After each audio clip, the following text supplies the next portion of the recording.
Welcome to a little tutorial about something we call the break line indicator. Now, in the latest update we pushed a couple of days ago, we included the BLI, for short, the break line indicator. And this is basically an alternate way of reading the green, as opposed to using the grid. So you can see by using the grid here, you can see the overall slopes of the green, and each one of these points is about 2 meters apart. Excuse me.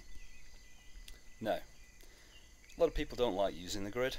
They don't think it's accurate enough, or they don't like the way it looks. So we introduced a break line indicator to help them with that. So you can activate it in the player's screen.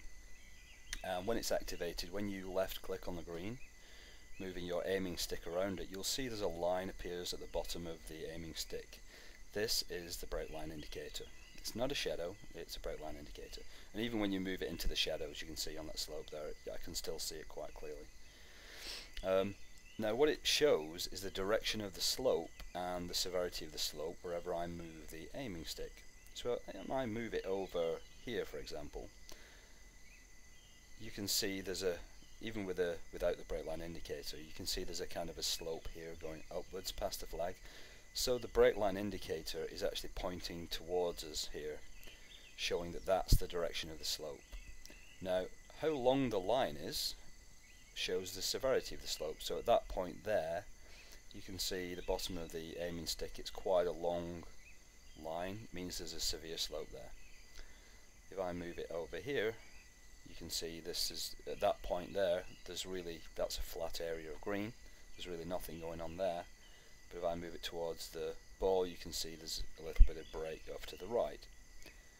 So if I move it towards my target, the hole obviously, now I can see that the break line indicator is pointed to the left. So I can see the green is sloping this way towards the left. And a little bit more there and there. So I know from looking at this that my putt is going to break slightly to the right to start with. It's going to straighten out, and then it's going to move a little bit to the left, a little bit more to the left going through. So I'm going to be aiming over to the right here. This is quite a severe green. I've picked, to show the the BLI,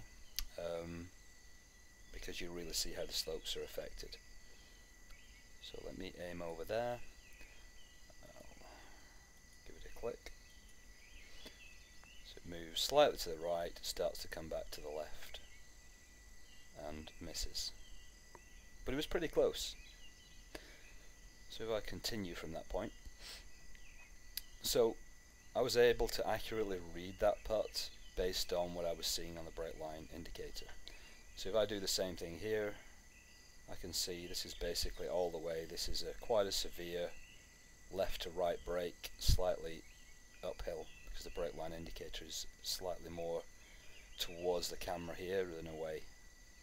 So I'm going to give this plenty of break on the outside of the hole, and I'm going to hit it reasonably firm.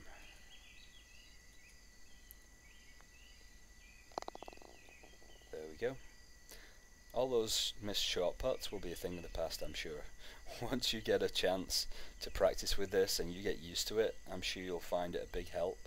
And it really helps for the people who don't like to have the grid on, for whatever reason. They don't like the look of it or something. The break line indicator is much less obtrusive on the graphics of the game, and it probably gives you slightly more detailed information as well. So have fun with it, and see you on the links.